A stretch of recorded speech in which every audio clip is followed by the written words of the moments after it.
Assalamu alaikum rahmatullah. Hope you all are doing good inshallah ताला रहमान। तो बेटा हमने ऑलरेडी जो सर्कुलर मोशन है उसमें से हमने ऑलरेडी डिस्कस किए कि what circular motion, angular displacement, angular velocity, acceleration. उसके बाद हमने पढ़ा कि व्हाट्स यूनिफॉर्म सर्कुलर मोशन, और जो आज का टॉपिक है that's non uniform circular motion. मैं कोशिश करूँगा कि इस यूनिट को यही ख़त्म करूँ इसी वीडियो में। तो आगे जाके हम ना वर्क, एनर्जी एंड पावर, उसके बाद रोटेशनल मोशन और वो बाकी जो यूनिट्स ना अभी जल्दी आए आपके पास। ठीक है, कोई बात नहीं। तो आप लगे रहिए, बने रहिए वीडियोस के साथ, इनको रिपीट करिए बार बार, तो इंशाल्लाह आपका काम इन्हीं में होगा।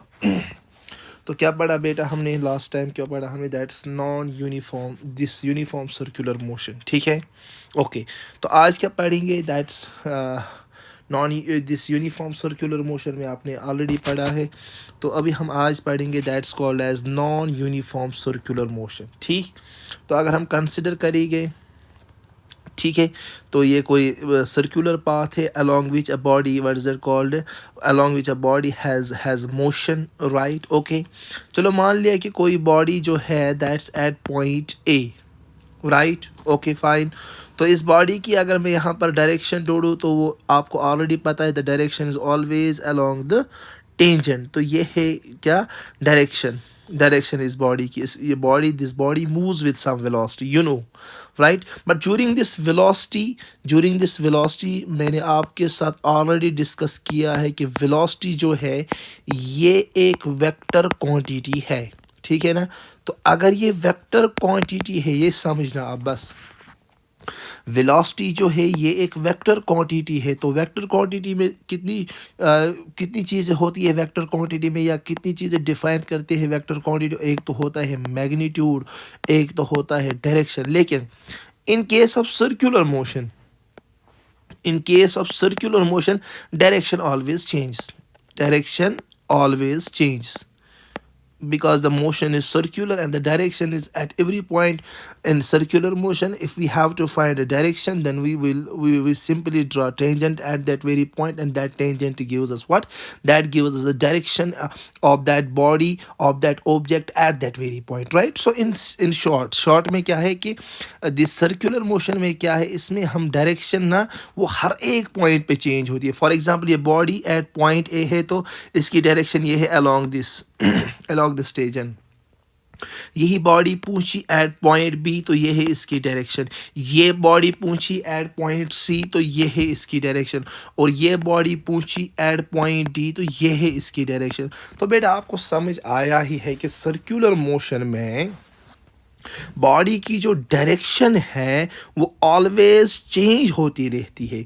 चलो अगर बॉडी के डायरेक्शन में चेंज आई मतलब वेक्टर में चेंज आई, डायरेक्शन में चेंज आई मतलब क्या है? दैट इज वेलोसिटी में चेंज आई। वो इन शॉर्ट चाहे मोशन यूनिफॉर्म हो, जबकि यूनिफॉर्म से लगता है कि हर एक चीज़ सेम ही रहे, लेकिन चाहे मोशन यूनिफॉर्म हो या नॉन यूनिफॉर्म, लेकिन सर्कुलर मोशन, चाहे मोशन यूनिफॉर्म हो या नॉन यूनिफॉर्म हो, सर्कुलर मोशन, लेकिन एक बात याद रखनी है कि इसकी वेलोसिटी चेंज होती है।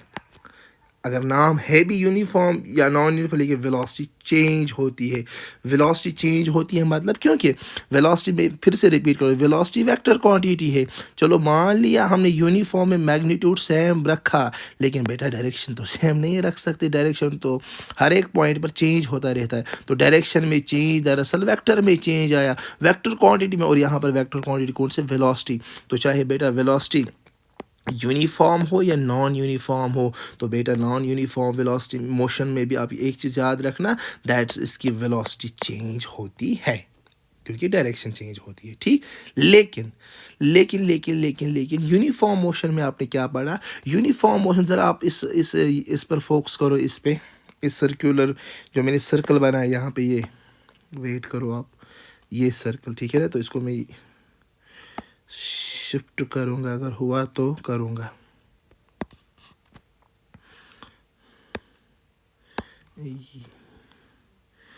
चलो हुआ तो हुआ, कोई बात नहीं, चलो छोड़ो फिर। चलो ये क्या है, ये सर्कुलर मोशन में कोई ऑब्जेक्ट, चलो एट पॉइंट ए आप फोकस करो।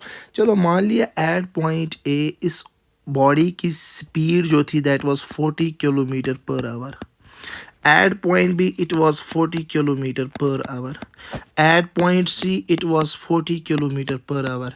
At point D, it was 40 kilometre per hour. तो हमने देखा, हाँ मान लिया, at every point the magnitude is same, 40 kilometre per hour, 40 kilometre per hour, 40 kilometre per hour. हालांकि डायरेक्शन तो चेंज होती है, यानी कि वेलोसिटी में चेंज, लेकिन इसके मैग्नीट्यूड में कोई चेंज नहीं आती है। जब अगर वेलोसिटी चेंज भी हो लेकिन मैग्नीट्यूड हर एक जगह पर सेम रहता है तो उसको हम बोलते हैं यूनिफॉर्म। लेकिन अगर ये मैग्नीट्यूड भी सेम नहीं रहा, अगर बॉडी का, अगर इस ऑब्जेक्ट का जो एक यूनिफॉर्म सर्कुलर मोशन में है, अगर मान लिया ये ऑब्जेक्ट एट पॉइंट ए पे है तो यहाँ पर इसकी जो वेलोसिटी की मैग्नीट्यूड है दैट्स 40 किलोमीटर पर आवर, लेकिन यहाँ पहुँच कर वो बना कुछ और ज़्यादा कम 50 किलोमीटर पर आवर। चलो पॉइंट डी पर वो बना 60 किलोमीटर पर आवर। चलो सी पर, चलो पॉइंट डी पर बना वो 70 किलोमीटर पर आवर। तो हमने क्या देखा, यहाँ पर जो बॉडी एक सर्कुलर मोशन में है, वेलोसिटी तो चेंज होती रहती है इसकी, क्योंकि डायरेक्शन तो हर एक पॉइंट पे चेंज हो जाते हैं, तो जिसकी वजह से डायरेक्शन के चेंज होने से वेलोसिटी चेंज हुई। लेकिन यहाँ दूसरी जो बात है जो हमें याद, जो इसको नॉन यूनिफॉर्म बनाती है, दैट इज डायरेक्शन के चेंज होने के साथ साथ यहाँ बॉडी की वेलोसिटी के मैग्नीट्यूड में चेंज होती है। वेलोसिटी के मैग्नीट्यूड में चेंज मतलब बॉडी के क्या जो स्पीड में चेंज होती है। तो यहाँ पर हम ये बात कहेंगे कि यहाँ जो स्पीड है, स्पीड इज ऑल्सो वेरिएबल। बस ये एक फ़र्क है यूनिफॉर्म सर्कुलर मोशन और नॉन यूनिफॉर्म में। वहाँ भी वेलोसिटी चेंज, यहाँ भी वेलोसिटी चेंज, लेकिन वहाँ स्पीड, वहाँ वेलोसिटी का मैग्नीट्यूड हर एक पॉइंट पर सेम रहता है, लेकिन यहाँ पर वेलोसिटी का मैग्नीट्यूड भी हर एक पॉइंट पर चेंज होता रहता है। मेरा गर्ज है कि हर मतलब है कि मैग्नीट्यूड यानी कि स्पीड यहाँ पर वेरिएबल है, वहाँ पर स्पीड यूनिफॉर्म, तो इसलिए हम उसको बोलते थे यूनिफॉर्म सर्कुलर मोशन। लेकिन यहाँ पर स्पीड भी चेंज होती है, तो इसलिए बेटा इसको हम क्या बोलते हैं, इसलिए इसको हम बोलते हैं this is non uniform circular motion. तो पॉइंट नंबर 2। पॉइंट नंबर 3 जो आपने वहाँ पर भी पढ़े, यहाँ पर भी पढ़ोगे, that is centripetal acceleration. Centripetal acceleration वो किसके बराबर होती है, v²/r। तो बेटा जो बॉडी किस में होती है, सर्कुलर मोशन में होती है। आपको पता है जो भी बॉडी सर्कुलर मोशन में होती है इसकी क्या डायरेक्शन हर एक पॉइंट पर चेंज होती है, तो कोई ना कोई फोर्स इसको सर्कुलर, अदरवाइज ये बॉडी पॉइंट ए पर थी, अगर ये इसी डायरेक्शन में, तो ये कहीं किसी खेती में गिर जाती, या किसी में बाग में जाती, यहाँ से किसी बाग में, लेकिन इस बॉडी को कंटिन्यूसली कोई ना कोई फोर्स किस में रखता है, इस बॉडी को कोई ना कोई फोर्स किस में रखता है बेटा, दिस सर्कुलर मोशन। उस फोर्स का नाम क्या बोला हमने, दैट इज सेंट्रीपिटल फोर्स। और इस सेंट्रीपिटल फोर्स की वजह से क्या होती है, इस सेंट्रीपिटल फोर्स की वजह से आती है इस बॉडी में सेंट्रीपिटल एक्सेलरेशन। तो कोई भी बॉडी चाहे वो यूनिफॉर्म सर्कुलर मोशन में हो या नॉन यूनिफॉर्म, उस बॉडी पे लगता है सेंट्रीपिटल फोर्स, और सेंट्रीपिटल फोर्स की वजह से होती है इसमें क्या, दैट सेंट्रीपिटल एक्सेलरेशन। ठीक है ना, ओके बेटा। तो लेकिन बॉडी जो नॉन यूनिफॉर्म मोशन में होती है उसको सेंट्रीपिटल एक्सेलरेशन तो होती है, दैट्स इक्वल टू v²/r। लेकिन इस सेंट्रीपिटल एक्सेलरेशन के साथ साथ ना नॉन यूनिफॉर्म मोशन में एक और एक्सेलरेशन होती है जिसको हम बेटा बोलते हैं, that's called as tangential acceleration. ये ही याद रखो आप, हर एक पॉइंट आपको ना मैं अच्छे से समझाने की कोशिश करता हूँ। क्या बोलते बेटा, इसको बोलते हैं हम क्या, टेंजेंशियल एक्सेलरेशन। टेंजेंशियल एक्सेलरेशन जो कि यूनिफॉर्म में नहीं होता है, लेकिन नॉन यूनिफॉर्म मोशन में क्या होता है, नॉन यूनिफॉर्म सर्कुलर मोशन में बॉडी में दिस सेंट्रीपिटल एक्सेलरेशन के साथ साथ क्या होता है, टेंजेंशियल एक्सेलरेशन। ये टेंजेंशियल एक्सेलरेशन क्यों होता है, क्योंकि it's because of what, change in magnitude, change in magnitude. तो मैग्नीट्यूड के चेंज की वजह से स्पीड यहाँ पर वेरिएबल है, उस स्पीड के वेरिएबल होने की वजह से ना इस बॉडी में और एक एक्सेलरेशन आ जाती है, that's called as tangential acceleration. And that tangential acceleration is numerically equal to tangential acceleration यानी कि 80, that's equal to dv divided by dt।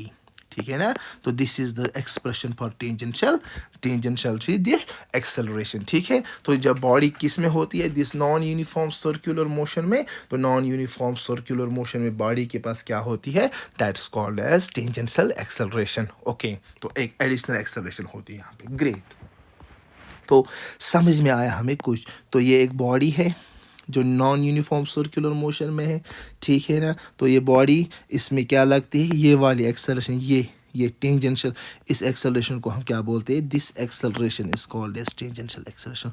और एक एक्सेलरेशन होती है बॉडी को, that what is it called, centripetal force की वजह से इस पर लगती है क्या, centripetal acceleration, that's towards the centre, that's towards the centre, this is the centripetal acceleration. ठीक है कि नहीं। I hope you are getting all these things. तो कितनी एक्सेलरेशन होती है यहाँ पर बॉडी में, दो सर। कौन कौन सी, एक कौन सी जाना, एक होती है इसमें टेंजेंशियल एक्सेलरेशन और इसमें होती है सेंट्रीपिटल एक्सेलरेशन, ठीक है ना। ये सेंट्रीपिटल एक्सेलरेशन किसकी वजह से, because of this centripetal force. ये टेंजेंशियल एक्सेलरेशन किसकी वजह से होती है, because sir here, because here the magnitude also changes, it's because of that, it is because of that this body has how many accelerations, two. So this acceleration is a vector quantity. तो AT एक vector है, ये AT एक vector है, ये AC that centripetal ये भी एक वेक्टर है। तो हमें ऑलरेडी पता है बेटा दो वेक्टर्स का रिजल्टेंट जो, अच्छा मुझे बोलो इनके दरमियान एंगल क्या है, sir that's 90, here the theta is equal to 90, the angle between the two vectors here 90। अच्छा ये भी ऑलरेडी आपको पता है दो वेक्टर्स का resultant always in between the vectors होता है। तो this is the net acceleration, ठीक है ना।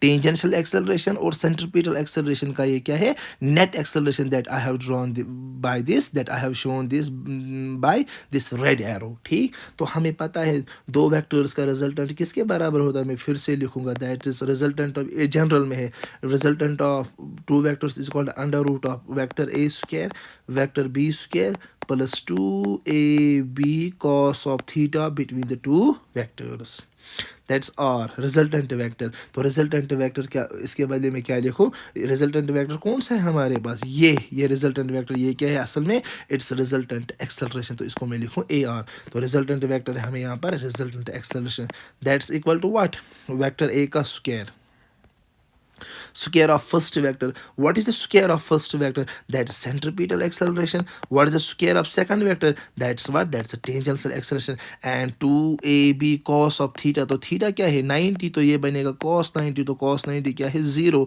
तो ये टर्म बिल्कुल 0, इसीलिए मैं ये नहीं लिखता हूँ यहाँ पे, ठीक। तो बना हमारे पास यहाँ क्या बना हमें, दैट्स रिजल्टेंट एक्सेलरेशन A, और दैट्स इक्वल टू, तो लिखूँ मैं A, it's AC square, AC is centripetal acceleration, तो किसके बराबर होती है, that's equal to V square divide by, और सेंट्रीपिटल एक्सेलरेशन और ऊपर क्या है होल स्क्वायर। अच्छा टेंजेंशियल एक्सेलरेशन किसके बराबर होती है, that's equal to DV divide by DT, तो ऊपर क्या है, इसके ऊपर भी स्क्वायर है, ठीक है ना। ओके ज़रा देखो, that's AR is equal under root of V square का whole square is V power 4, R square का square is R square.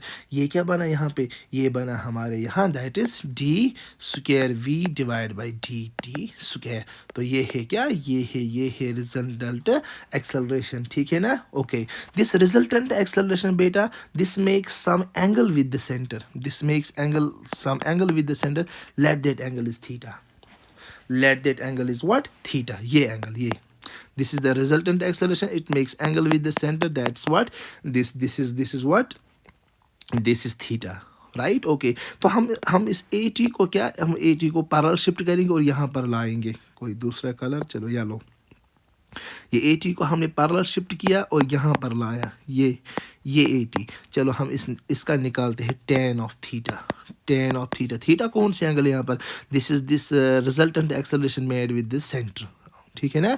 Okay, centripetal acceleration, ठीक।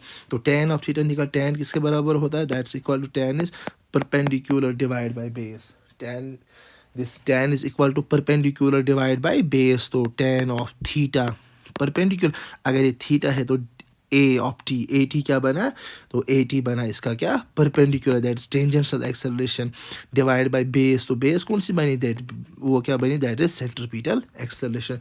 तो tan of theta tan of theta किसके बराबर, दैट्स 80 टेंजेंशियल एक्सेलरेशन। तो tangential acceleration किसके बराबर होते हैं, that's dv divide by DT whole divide by this centripetal acceleration, that's v square divide by r। तो बेटा ये है tan ऑफ द एंगल, कौन से एंगल जो रिजल्टेंट एक्सेलरेशन बनाए विद सेंट्रीपिटल एक्सेलरेशन के साथ। तो बेटा ये थी क्या, this was uniform acceleration and non uniform circular motion and non uniform circular motion.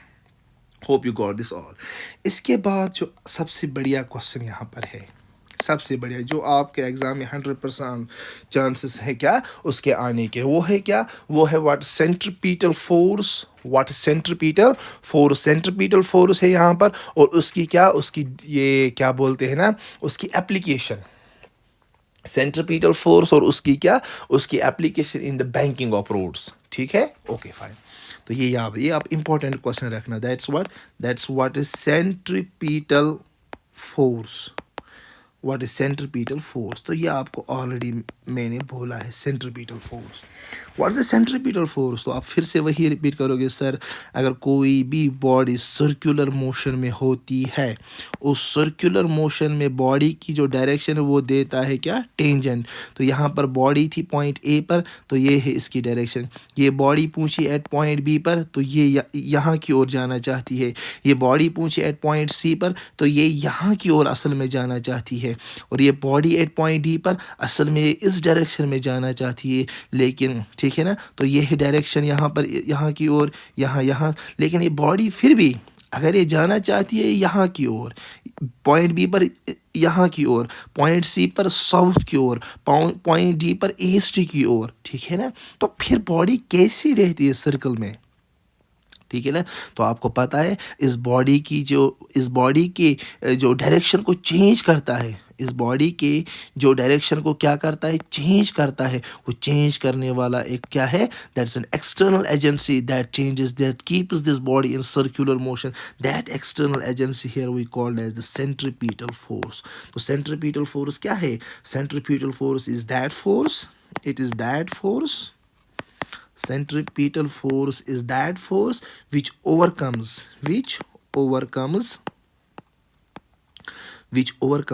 Directional inertia. मैं समझाता हूँ आपको, डायरेक्शनल इनर्शिया मैं समझाता हूँ आपको। बेटा हमने ऑलरेडी पढ़ा इनर्शिया, अगर बॉडी रेस्ट में है तो ये रहना चाहती है रेस्ट में ही, तो लेकिन ये इसको बोलते हैं हम क्या, इनर्शिया ऑफ रेस्ट। इस बॉडी इसको बोलते हैं, इस इनर्शिया को क्या, इनर्शिया ऑफ रेस्ट, यानी कि अगर एक बॉडी रेस्ट में तो ये रेस्ट में ही रहना चाहती है। इस इनर्शिया को क्या बोलते हैं हम, that this is called as inertia of rest. ठीक, इसके बाद क्या है, इसके बाद अगर एक बॉडी मोशन में है तो ये बॉडी क्या है, ये मोशन में ही रहना चाहती है, तो इसको बोलते हैं हम इनर्शिया ऑफ क्या, मोशन। उसके बाद अगर फॉर एग्जांपल ये कोई बॉडी है, ये ईस्ट डायरेक्शन में इस वक्त जाती है, तो ये चाहती है कि मैं हमेशा ईस्ट में ही जाऊंगी, तो इसके डायरेक्शन को ना, ये इसको बोलते हैं हम क्या, इनर्शिया ऑफ डायरेक्शन। ठीक है ना, तो ये अगर ये बॉडी ईस्ट की ओर जा रही थी तो ये चाहती है कि मुझे ईस्ट की ओर ज़िंदगी भर चलाओ। अगर ये बॉडी रेस्ट में, ये कहती है कि मुझे ज़िंदगी भर रेस्ट में ही रखो। अगर ये बॉडी मोशन में है, ये चाहती है कि मुझे ज़िंदगी भर मोशन में ही रखो, तो इसको बोलते हैं हम इनर्शिया। ठीक है, लेकिन फोर्स एक ऐसी एक्सटर्नल एजेंसी है जो इस बॉडी के इनर्शिया ऑफ रेस्ट को चेंज करती है। मतलब क्या होता है, अगर ये बॉडी रेस्ट में है तो जब हम इसको फोर्स देते हैं, इसको लाते हैं किस में, मोशन में। तो फोर्स एक ऐसी एजेंसी है जो बॉडी को इनर्शिया ऑफ रेस्ट से किस में लाती है, मोशन में। या अगर ये दूसरी बॉडी मोशन में है तो फोर्स एक ऐसी एजेंसी है जो इस बॉडी को मोशन में से किस में लाता है, दिस रेस्ट में। और इनर्शिया ऑफ डायरेक्शन इसी तरह से है फोर्स के, तो वो ये है कि अगर एक बॉडी किसी पर्टिकुलर डायरेक्शन में चलना चाहती है, लेकिन फोर्स उसको क्या करती है, वो इसके डायरेक्शन को चेंज करती है, इसको बोलते हैं इनर्शिया ऑफ डायरेक्शन। इसी तरह एक बॉडी जो है, जो यहाँ पर सर्कुलर मोशन में, ये पॉइंट ए पर है, तो ये असल में यहाँ की ओर जाना चाहती है, लेकिन फोर्स इसको ना, इसके डायरेक्शन को चेंज करते उसको सर्कुलर मोशन में क्या रखता है। तो ये फोर्स जो बॉडी के डायरेक्शन को चेंज करता है, जो बॉडी को एक सर्कुलर मोशन में रखता है, इसी फोर्स को हम बोलते हैं क्या, सेंट्रीपिटल फोर्स। तो centripetal force is that force which overcomes directional inertia, जो बॉडी के डायरेक्शनल इनर्शिया को चेंज करता है, जो बॉडी किसी पर्टिकुलर डायरेक्शन में जाना चाहती है लेकिन सेंट्रीपिटल फोर्स उस पर एक्ट करता है और उस बॉडी को किस में रखता है, एक सर्कुलर पाथ में। Hope you got this. So this was what, this is called as the centripetal force. इसके बाद क्या है, इसके बाद है सेंट्रीपिटल फोर्स की कुछ प्रॉपर्टीज, ठीक है ना। सेंट्रीपिटल फोर्स की सबसे बड़ी प्रॉपर्टी ये है कि इट ऑलवेज, लिख के रखना, it always acts, it always acts towards the center, it always acts towards the center। ये तो पता ही है, आप ऊपर भी देख सकते हो, देखो ये है centripetal force, it acts towards the centre. ये है सेंट्रीपिटल फोर्स, जो बॉडी यहाँ की ओर जाना चाहती है लेकिन centripetal force it acts towards the centre. ये बॉडी सी पर पहुंची तो यहाँ जाना चाहती है यहाँ पर, लेकिन centripetal force acts towards the centre. ये बॉडी पॉइंट डी पर पहुंची, ये जाना चाहती है इसकी ओर, लेकिन centripetal force this acts towards the centre. यही तो इसका पहला पॉइंट है, that is centre, that is centripetal force acts what, it acts towards the center। Point number 1, this was the property number first। Property number second, property number second is it always acts, it always acts along radius, it always acts along radius। ये तो समझ आया ही होगा आपको। देखो ये है, this is centripetal force and it acts towards, it acts along radius, this is the radius, this is the radius, this is the, तो it always acts along radius। ये तो ठीक है। चलो तीसरा पॉइंट और इम्पोर्टेंट पॉइंट, सेंट्रीपिटल फोर्स का जो इम्पोर्टेंट पॉइंट है that is it neither does work. वो समझाता हूँ अभी आपको। It neither does work nor provides power, nor provides power। Centripetal ना कोई पावर प्रोवाइड करता है और ना ही क्या है, ना ही कोई ये वर्क करता है। कौन कौन, सेंट्रीपिटल फोर्स। तो सेंट्रीपिटल फोर्स इट क्या, it neither, centripetal force it neither does what, it neither does work nor provides, it nor provides power, nor provides power। मैं समझाता हूँ आपको, देख वो क्या होता है। देखो बेटा सिंपली वर्क हमें पता है, that is F S cos of theta, और पावर वो आपने पढ़ा होगा, पावर किसके बराबर होता है, that is F V cos of theta. वो पढ़ेंगे फिर भी वर्क एनर्जी पावर में। देखो ज़रा देखो ये क्या है, ये तो डायरेक्शन है टेंजेंट, और ये रेडियस। टेंजेंट और रेडियस कितने एंगल बनाते हैं, दैट्स 90 है ना। Tangent at the point of contact with the radius of circle it makes what, it makes theta is equal to 90। ज़रा चेक करो आप, अगर थीटा 90 है तो cos 90 क्या है यहाँ पर, तो यहाँ पर बनेगा ये cos 90। तो cos 90 क्या है, 0, तो 0 मल्टीप्लाई बाय समथिंग क्या है, 0, तो वर्क डन क्या हुई, तो वर्क डन बनी 0। इस तरह cos थीटा, थीटा के बदले 90, cos 90 क्या है, 0, तो समथिंग मल्टीप्लाई तो पावर क्या है, 0। यही मैंने लिखा, it neither does work nor provides power. ठीक है, क्योंकि यहाँ थीटा क्या है, 90 डिग्री। ठीक, तो आखिरी पॉइंट जो है सेंट्रीपिटल फोर्स के प्रॉपर्टीज में वो है it only, centripetal force it only does what, it only changes, it only changes direction, it only changes direction of velocity, it only changes direction of velocity। ये सिर्फ velocity के direction को change करते हो, जो हमने बार बार पढ़ा। सेंट्रीपिटल फोर्स सिर्फ क्या करते हैं बॉडी की, इस it change only the direction of velocity. Body की वेलोसिटी को क्या, इसकी डायरेक्शन को चेंज करता है। डायरेक्शन को चेंज करता है मतलब ये बॉडी को किस में रखता है, it keeps body always in what, it keeps body always in this in circular motion। So these were the properties of what, these were the properties of the centripetal force। Okay, so what was the first property, that was it always acts towards the center। Centripetal force always acts what, it always acts towards the It always acts what? It always acts towards the center. This was the property number first. Property number second, it always acts along radius. It neither does work nor provides power, and it only changes the direction of velocity. तो बेटा ये क्या थी? This was what? This was the centripetal force. इसके बाद जो सबसे important चीज इसमें आती, that is derive an equation. ये याद रखना आप, derive an equation for centripetal force. अगर कुछ ना आए तो ये क्वेश्चन आ ही जाएगा. derive an equation for centripetal force, जो आपको ऑलरेडी पता है centripetal force किससे बराबर होता है? mv² divide by r. बस ये इक्वेशन हमें क्या करनी है अब? ये equation derive an equation for centripetal force. तो बेटा ये हमारे पास क्वेश्चन बनता है, derive an expression for centripetal force. तो ये क्वेश्चन जिसको आया तो समझो उसने सब कुछ लिखा एग्जाम में, ठीक. That's derive an expression for centripetal force. इसको माना जाता है ये डिफिकल्ट पार्ट है, लेकिन कोशिश करेंगे इजी बनाने के लिए, ठीक. तो कौन सी एक्सप्रेशन हमें डिराइव करनी? ये mv² बाय r. आखिर में हमें यहाँ तक पहुँचना है, ठीक. ओके चलिए बेटा देखिए, अब फोकस करना थोड़ा सा. चलो ये कोई बॉडी है, this body is in this circular motion, ठीक. ओके मान लिया ये बॉडी एट पॉइंट ए पे है, ठीक है ना. ओके तो ये है बेटा इसकी velocity v along this direction, है कि नहीं. ये बॉडी पूछी किसी टाइम के बाद एट पॉइंट बी, और ये है इसकी क्या डायरेक्शन. ये तो आपको पता ही है, अब ये हमने बहुत बार पढ़ा, ठीक. आफ्टर पॉइंट टाइम टी ये बॉडी पॉइंट ए से गई पॉइंट बी तक, ठीक है ना. तो ये है सेंटर ऑफ दिस, चलो मान लीजिए ये सेंटर है, और ये क्या है? कुछ रेडियस वेक्टर, दैट्स आर. और ये भी क्या है? ये भी यही रेडियस है, that's radius R. Radius R, ठीक है ना. ओके फाइन, ठीक है. चलो ये मान लिया मैंने कोई पॉइंट ओ, ठीक है कि नहीं? हाँ सर ये ठीक है. तो ये क्या है बेटा? ये है वेलोसिटी, ये है ना वेलोसिटी, और ये है यहाँ पर वेलोसिटी की डायरेक्शन, ठीक है. चलो मान लिया, ये तो बहुत बढ़िया बात है. अब नज़र जमा के रखना, ठीक. चलो हम बेटा ये जो ये वाला ये वेलोसिटी हम पैरेलल शिफ्ट करेंगे, इसको और इसको हम इसको पैरेलल शिफ्ट करेंगे.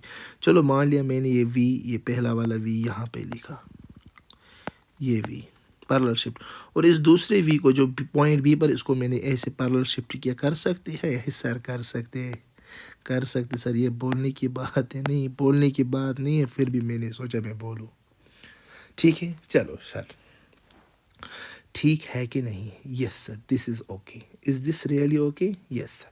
चलिए बाबा आप नज़र रखिए आप, ठीक. ओके तो ये यहाँ से पहले इसकी डायरेक्शन ये थी, ये पहली रेड वाली लाइन. उसके बाद जब बॉडी पहुंची पॉइंट बी पर, तो ये है इसकी डायरेक्शन. तो यहाँ से यहाँ तक बॉडी के डायरेक्शन में चेंज आई कि नहीं? इतना बोलो. हाँ सर आई. जाना चाहती थी यहाँ की ओर, गई यहाँ की ओर, तो इतनी बॉडी की वेलोसिटी में डायरेक्शन में चेंज आई, ठीक है ना. तो मैं इसको क्या बोलूँ? ये क्या है? ये एरो, यही एरो तो सब कुछ है. This is the change, this arrow is the change in direction of velocity. Direction of velocity है ना, वेलोसिटी के डायरेक्शन में है ना चेंज, डायरेक्शन में चेंज. देखो जाना चाहती थी यहाँ, है इस वक्त यहाँ, तो यहाँ से यहाँ तक ये चेंज आई. किस में change I? Change in direction of velocity, ठीक. बस ये इतना काफ़ी था, इतना बहुत ही ज़्यादा काफ़ी था, ठीक है. ओके चलो बाबा हम मानते हैं ये ट्रायंगल है यहाँ पे. इस ट्रायंगल का मैं नाम रखता हूँ, ये रेड वाली, इसका मैं नाम रखता हूँ PQR, ठीक है ना. ये यहाँ पर ये A इसका नहीं है, ये A हमें डिस्टर्ब करेगा, ये A इसका था, ठीक है. हाँ जी ठीक है बाबा, हाँ ठीक है. PQR triangle. देखो दूसरी ट्रायंगल क्या है, मैं कलर कोई दूसरा लेता. चल ये वाला कलर आज ट्राई करते. दूसरी है ना ये ट्रायंगल, ये थोड़ा सा, हाँ ये ट्रायंगल, ये वाली, ये अगर इसको भी हम आर्क न समझ कर एक लाइन, अगर छोटा सा हम सर्कल लेते ना, ये भी एक स्ट्रेट, जब हम थोड़ा सा सर्कल लेते ना, तो ये आर्क कम और लाइन ज़्यादा लगती है, ठीक है. तो ये ट्रायंगल ओ ए बी और ट्रायंगल पी क्यू आर, ये वाले ट्रायंगल, ये ट्रायंगल जो बाहर निकाली हमने। बस इतना है, अगर आपको ये समझ। बस अब चेक करो बेटा, इसका एक साइड क्या है वी, इसका भी एक साइड क्या है वी। तो जो ट्रायंगल जिसके दो साइड सेम हो उसको क्या बोलते हैं सर? इसको बोलते हैं आइसोसेलेस ट्रायंगल। सर ये भी कोई बोलने की बात है? अच्छा बेटा, अगर ये कोई बोलने की बात तो ये बोलो, ये वाली ट्रायंगल क्या है? सर इसका भी एक साइड और इसका भी एक साइड और, तो ये कौन सा? सर ये भी आइसोसेलेस ट्रायंगल। सर प्लीज़ अब इतना मत बोलिए हमें, ये तो हमें ऑलरेडी पता है, आप हमें ज़्यादा ही समझते हो अब। ठीक, तो चलो बेटा, ये दो आइसोसेलेस ट्रायंगल्स है। अगर ये दो आइसोसेलेस ट्रायंगल है तो बेटा फिर आपने ये भी पता होगा, दो आइसोसेलेस ट्रायंगल तो ये ट्रायंगल सिमिलर है। हाँ सर, ये आपने याद दिलाया, थैंक यू सर, ये सिमिलर है। हाँ हाँ, ये सिमिलर है। तो बेटा अगर दो ट्रायंगल सिमिलर है तो उनके कॉरस्पॉन्डिंग साइड्स क्या होते हैं? सर जो दो ट्रायंगल, अगर ये ट्रायंगल में एग्जांपल लेता हूँ आपको मैथ्स यहाँ पर, ये दो triangles, triangle A B C and triangle P Q R, अगर ये ट्रायंगल सिमिलर है, अगर ये ट्रायंगल्स क्या है सिमिलर, तो उनके कॉरस्पॉन्डिंग साइड्स प्रोपोर्शनल। प्रोपोर्शनल मतलब अगर मैं लिखूँ ए बी, वहाँ से लिखूँ पी क्यू, अगर यहाँ से लिखूँ बी सी डिवाइड बाई क्या लिख सकता हूँ क्यू आर, अगर यहाँ से लिखो AC तो यहाँ से लिख सकता हूँ PR। तो if the two triangles are similar their corresponding sides are proportional. तो सर इसको क्या करना है? यही बेटा, इसको कुछ नहीं करना है, जो मैंने बॉक्स में रखा ना, ये मैं रिपीट कर रहा था आपका क्लास 10th का मैथ। अगर दो ट्रायंगल सिमिलर हो तो उसके कॉरस्पॉन्डिंग साइड्स क्या होते हैं? प्रोपोर्शनल। तो बेटा ये तो आपको ऑलरेडी पता है, ठीक है। अगर ये पता है तो इसको हम यहाँ पर नहीं रखेंगे, इसको हम यहाँ से रिमूव करेंगे। रिमूव, बस मैं याद दिला रहा था आपको क्या था, ठीक है। तो इसको हम यहाँ से क्या करेंगे? इसको हम बिल्कुल यहाँ से रिमूव करेंगे। ये रिमूव ही नहीं हो रहा है, मानता ही नहीं है। चलो मनाएंगे हम इसको, मानेगा क्यों नहीं? ओए भाग जा, भाग गया। ठीक है, तो ये दो ट्रायंगल्स क्या है बेटा? ये ट्रायंगल्स दो हैं, these two triangles are similar. अगर ये दो ट्रायंगल्स बेटा सिमिलर है तो इनके कॉरस्पॉन्डिंग साइड्स भी क्या है? प्रोपोर्शनल। तो क्या मैं लिख सकता हूँ इस ट्रायंगल का ये साइड O है और इस ये ट्रायंगल का ये साइड पी क्यू, ये दो ट्रायंगल सिमिलर तो कॉरस्पॉन्डिंग साइड्स प्रोपोर्शनल। तो मैं लिखूं O A is proportional to side P Q. Yes sir, आप लिख सकते हो। सर जो आप लिखोगे वो गलत नहीं हो सकता, ठीक है। तो इसके कॉरस्पॉन्डिंग साइड्स प्रोपोर्शनल। अगर मैं बेटा पहले ट्रायंगल का लिखूं ए बी, तो मैं यहाँ से लिख सकता हूँ और एक साइड दैट्स क्यू आर, जो असल में मुझे ज़रूरत है क्यू आर, लिख सकता हूँ। सर लिख सकते हो, थर्ड साइड भी लिखोगे सर? हाँ, नहीं बेटा मैं थर्ड साइड नहीं लिखूँ, लिख सकता था, नहीं ज़रूरत नहीं, क्यों लिखूँ? ठीक है, ज़रा देखो आप, ओ ए, ज़रा ओ से ए तक क्या है सर? ये तो आर है, ये तो दिख ही रहा है। चलो लिखा आर। चलो पी और क्यू, ज़रा मुझे बोलो ये पी क्यू क्या है? सर ये तो वेलोसिटी है। सर क्या कर रहे हो आप? ये तो वेलोसिटी है वी। अच्छा ए बी, ज़रा मुझे बोलो ये ए बी क्या है? सर ये ए बी पता नहीं सर, रखो वही पे। अच्छा मुझे बोलो ये क्यू आर, तो सर ये क्यू आर तो change in direction of velocity है, इसका कोई पर्टिकुलर वैल्यू अभी पता है तो लिखो। तो क्या आया? R by V is equal to A B divide by Q R. हमें क्यू आर का वैल्यू निकालना है। ज़रा क्यू आर को थोड़ा सा ये यहाँ पर शिफ्ट करिए, डिवाइड ये मल्टीपल है, तो Q R is equal to, यहाँ से क्या लिखेंगे? ये है वी डिवाइड, ये हुआ मल्टीपल, ये है और वहाँ मल्टीप्लाई, ये हुआ यहाँ पर डिवाइड और यहाँ बचा ए बी। तो Q R is equal to V by R A B, ये कर सकते हो आप, ठीक। तो बेटा ये क्यू आर क्या है? ये तो क्यू आर तो change in direction of velocity है। मतलब क्यू आर क्या है? डायरेक्शन मतलब वेलोसिटी है। अगर हम इस वेलोसिटी को टाइम से डिवाइड करेंगे तो वेलोसिटी बाय टाइम क्या बनेगा सर? वही तो एक्सेलरेशन है, वो बस वही तो ढूंढना है हमें बस। अगर हम क्यू आर तो change in direction of velocity, अगर वेलोसिटी को टाइम से डिवाइड करेंगे तो बनेगी एक्सेल, उसी को हम बोलते हैं क्या? Centripetal accel. बेटा मैं आपका पेपर एक प्रीवियस ईयर चेक कर रहा था, उसमें आई थी derivative equation for centripetal acceleration, तो ये वो इसी में आएगी, ठीक। तो Q R is equal to V by R A B, समझ आया यहाँ तक? सच? हाँ चलो कोई बात नहीं, आया होगा, आई होप आप झूठ नहीं बोलोगे, ठीक है। चलो Q R is equal to V divide by R A B, ठीक है। हाँ जी, चलो आपको ऑलरेडी पता है बेटा स्पीड किसके बराबर होती है सर? स्पीड तो सर बराबर होते है डिस्टेंस डिवाइड बाय टाइम। ज़रा आ जाओ फिर मेरे साथ, स्पीड, ठीक है, स्पीड को हम किससे डिनोट करते हैं? वो सर वो तो v से है। डिस्टेंस, ज़रा फिगर की ओर आते हैं। हाँ हाँ हाँ हाँ हाँ, यही तो है। डिस्टेंस कितनी निकाली हमने? सर डिस्टेंस तो हम गए a से b तक। डिस्टेंस ये फिगर देखो, a से b तक, तो डिस्टेंस के बदले लिखते a b। तो कितने टाइम में निकाले? तो यहाँ पर था टाइम t, तो टाइम t। ओके, ज़रा ए बी का वैल्यू निकालो यहाँ से। सर क्या करते हो? क्रॉस मल्टीप्लाई करो तो A B is equal to V multiply by T. तो ए बी का वैल्यू क्या आया हमें? ए बी का वैल्यू आया बेटा हमें, that's A B is equal to V divide by T. हाँ जी, ज़रा इस ए बी का वैल्यू यहाँ पर इस्तेमाल करते तो क्या ये क्या बना यहाँ पर? दैट्स क्यू और is equal to V divide by और मल्टीप्लाई बाय ए बी के बदले क्या लिखेंगे? V into T. ज़रा मुझे आप बोलो क्यू और क्या बना? सर वो बना V into V is V square divide by और मल्टीप्लाई बाय टी। ठीक है ना?